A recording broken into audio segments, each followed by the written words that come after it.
ഇടുക്കിയിൽ മുസ്ലിം ലീഗിൻ്റെ ഏറ്റവും വലിയ ശത്രു ആരാണെന്നറിയാമോ? എന്തായാലും കോൺഗ്രസ് അല്ല, പക്ഷേ അവിടുത്തെ DCC പ്രസിഡന്റ് CP മാത്യു ആണ്. കാരണം അത്ര കണ്ട് പേടിയാണ് മുസ്ലിം ലീഗ് നേതാക്കൾക്ക് CP മാത്യുവിൻ്റെ. നട്ടലുള്ള കോൺഗ്രസിൻ്റെ ജില്ലയിലെ നേതാവെന്ന് വേണമെങ്കിൽ എടുത്തു പറയാവുന്ന വ്യക്തി. അതുകൊണ്ട് തന്നെയാണ് CP മാത്യുവിനെ കാണുമ്പോൾ ലീഗുകാർക്ക് അരിശമൊരൽപ്പം കൂടുന്നത്. ഇനി ലീഗിന് വേണ്ടത് ഇടുക്കി DCC പ്രസിഡന്റ് CP മാത്യുവിൻ്റെ പടിയിറക്കമാണ്. ലീഗുകാർ തന്നെ പ്രചരിപ്പിച്ചതാണ് CP മാത്യു തൻ്റെ DCC അധ്യക്ഷ സ്ഥാനത്ത് നിന്നുള്ള രാജിക്കത്ത് കൊടുത്തു കഴിഞ്ഞോ KPCC അത് ഉടൻ തന്നെ അംഗീകരിക്കുമെന്ന്. എന്നാൽ KPCCയുടെ നിർദ്ദേശം തൽക്കാലം ഇടുക്കി DCC അധ്യക്ഷ പദവിയിൽ തന്നെ ഇരിക്കാനാണ്. ആ കസേര മറ്റാർക്കുമായി ഒഴിഞ്ഞു കൊടുക്കേണ്ടതെന്ന്. CP മാത്യു DCC അധ്യക്ഷ സ്ഥാനം ഒഴിഞ്ഞാൽ ഉടനെ ആ കസേരയിൽ ലീഗിൻ്റെ തന്നെ പ്രധാനപ്പെട്ട ഒരു കോൺഗ്രസ് നേതാവ് വന്നിരിക്കുമെന്ന് ഉറപ്പാണ്. അതുകൊണ്ട് തന്നെയാണ് KPCCയിലെ നേതൃത്വം ഇടപെട്ട് പറഞ്ഞത് CP മാത്യു തൽക്കാലം മാറേണ്ട എന്ന്. അപ്പോഴാണ് ലീഗിൻ്റെ വക ഒരു ഭീഷണി.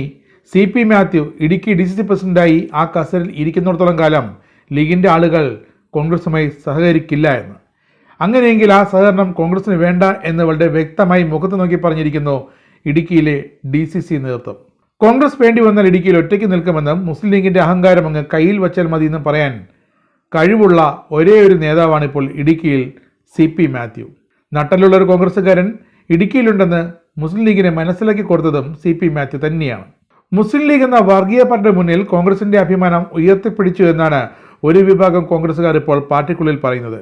ഇനി CP മാത്യുവിനെ ലീഗിന്റെ താല്പര്യങ്ങൾക്ക് വേണ്ടി ബലി കൊടുത്താലും ഇടുക്കി കോൺഗ്രസിൽ മറ്റനവധി നേതാക്കളുണ്ട് നട്ടലുള്ളവർ. അതുകൊണ്ട് തന്നെ ലീഗിന് മുന്നിൽ നട്ടല് വളയ്ക്കാൻ തൽക്കാലം നിർവാഹമില്ല എന്ന് തന്നെയാണ് ഇടുക്കി DCCയുടെ തീരുമാനവും. മുസ്ലിം ലീഗ് പുറത്തു പറയാത്തൊരു കാര്യമുണ്ട്. UDFന് തൊടുപുഴ മുനിസിപ്പാലിറ്റി ഭരിക്കാൻ BJPയുടെ സഹായം വേണം. അതുപോലെ LDF ഭരിക്കുന്നത് പോലും BJPയുടെ ഔദാര്യം കൊണ്ടാണ്.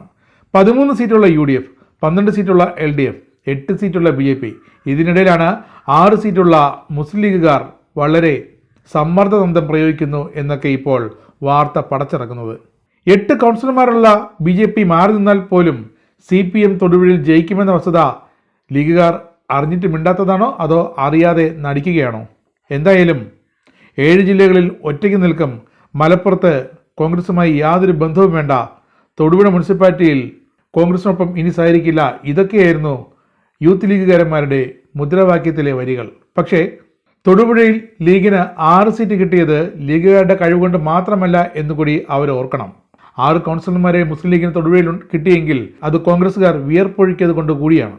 കാഞ്ഞിരപ്പള്ളി രൂപതയുടെ അമൽജ്യോതി എഞ്ചിനീയറിംഗ് കോളേജിനെതിരെ ആക്രമണം ഉണ്ടായപ്പോൾ അതിനെതിരെ പ്രതികരിച്ചതിൻ്റെ പേരിൽ ഇടുക്കി DCC സെക്രട്ടറി ബെന്നി പെരുവന്താനത്തിന് നേർക്ക് ആരോപണം ഉന്നയിച്ച മുസ്ലിം ലീഗുകാർ ഇനി തിരിയുന്നത് CP മാത്യുവിനെതിരെയാണ്. ഓർക്കണം, ഇടുക്കി ജില്ലയിൽ മുസ്ലിം ജനസംഖ്യ വെറും 8%. അതിലും താഴെയാണ് മുസ്ലിം ലീഗുകാരുടെ ശതമാനക്കണക്ക്. ബാക്കിയുള്ള 92% പേരും ക്രിസ്ത്യൻ ഹിന്ദു വിഭാഗമാണെന്ന് മുസ്ലിം ലീഗുകാർ അവരെങ്കിലും ഒന്ന് ഓർക്കണം. അവർ ഊറിയ വാള് ഉറയിലിടുന്നതാണ് അവർക്ക് നല്ലത്. ഇല്ലെങ്കിൽ വരുന്ന പ്രത്യാഘാതങ്ങൾക്ക് ഞങ്ങളായിരിക്കില്ല ഉത്തരവാദി യൂണിയൻ മുസ്ലിം ലീഗ് മാത്രമായിരിക്കും. അവർക്ക് അഭിപ്രായ വ്യത്യാസം ഉണ്ടെങ്കിൽ മാറി നിൽക്കാമായിരുന്നു, അല്ലെങ്കിൽ വേറെ വോട്ട് അസാധുവാക്കാമായിരുന്നു. പക്ഷേ UDFന്റെ ഭാഗമായി നിന്ന് ജയിച്ച വോട്ടുകൾ, ആ വോട്ടുകൾ കയറ്റി മാർക്സിസ്റ്റ് പാർട്ടിക്ക് ചെയ്യണം എന്ന് പറഞ്ഞാൽ അതെന്തോ അച്ചാരം വാങ്ങി എന്നുള്ളതിനെക്കുറിച്ച് ഞാൻ ഇന്നലെ പത്രസമ്മേളനത്തിൽ പറഞ്ഞിരുന്നു. ഞാനത് ആവർത്തിക്കുന്നില്ല. അപ്പോൾ അതാ ഞാൻ സൂചിപ്പിച്ചത്. അവർ അവിടെ ഈ അണികളെ കൊണ്ടുപോയി കുഞ്ഞു കുട്ടികളെ കൊണ്ട് ചുടിയോറ് വാരിക്കുന്നതിന് പകരം നേതാക്കന്മാർ അങ്ങനെ ഉണ്ടെങ്കിൽ രംഗത്ത് വരണം, അല്ലെങ്കിൽ അത് അവസാനിപ്പിക്കാനുള്ള നടപടി സ്വീകരിക്കണം. നടപടി സ്വീകരിക്കുന്നില്ലെങ്കിൽ അതിൻ്റെ പ്രത്യാഘാതം ഗുരുതരമായിരിക്കും. എന്തിനാണ് അനുരഞ്ജനം? ഞങ്ങളുടെ ചെയർമാൻ കാൻഡിഡേറ്റിന് വോട്ട് ചെയ്യാതെ മാർക്സിസ്റ്റ് പാർട്ടിക്ക് വോട്ട് ചെയ്തോണ്ട് എന്താ അനുരഞ്ജനം ഇരിക്കുന്നത്? പോനാൽ പോകട്ടും പോടാ. UDF നേതൃത്വം കൊടുക്കുന്ന പാർട്ടിയാണ് കോൺഗ്രസ്. അത് മാനിക്കാതെ ഇവനെല്ലാം വാളെടുത്തെല്ലാം വെടിച്ചപ്പടായി വരിക. ഈ തുത്തുകുളിക്ക് പക്ഷിക്ക് സ്വഭാവമുണ്ട്. തുത്തുകുളിക്കും ഈ ലോകം മുഴുവൻ കുലുങ്ങാന്നാ തോന്നുന്നു. ഒരു കുലുക്കവും ഇല്ല ഇവിടെ. അതിപ്പോൾ ലീഗിൻ്റെ ഉള്ളിൽ ഒരുപാട് പ്രശ്നങ്ങൾ. ഇന്നവിടെ ജില്ലാ കമ്മിറ്റി ഉണ്ട്. മാന്യമായി ജില്ലാ കമ്മിറ്റി നടന്നാൽ മതി. ആദ്യം ജില്ലാ പ്രസിഡന്റ് സ്വയം രക്ഷപ്പെടാൻ നോക്കട്ടെ. ഷുക്കൂർ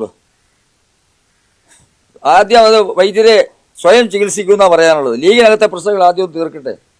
ആദ്യമേ അബ്ബാസ് മാഷറും പിന്നെ സലീം കൈപ്പാടവും റഹീം പഴേരി അടക്കമുള്ള നേതൃബാഹുല്യത്തിൻ്റെ കയ്യിലാണ് ജില്ലയിലെ മുസ്ലിം ലീഗ് അണികൾ. എൻ്റെ വിശ്വാസം, എൻ്റെ അറിവ് തന്നെയാണ്.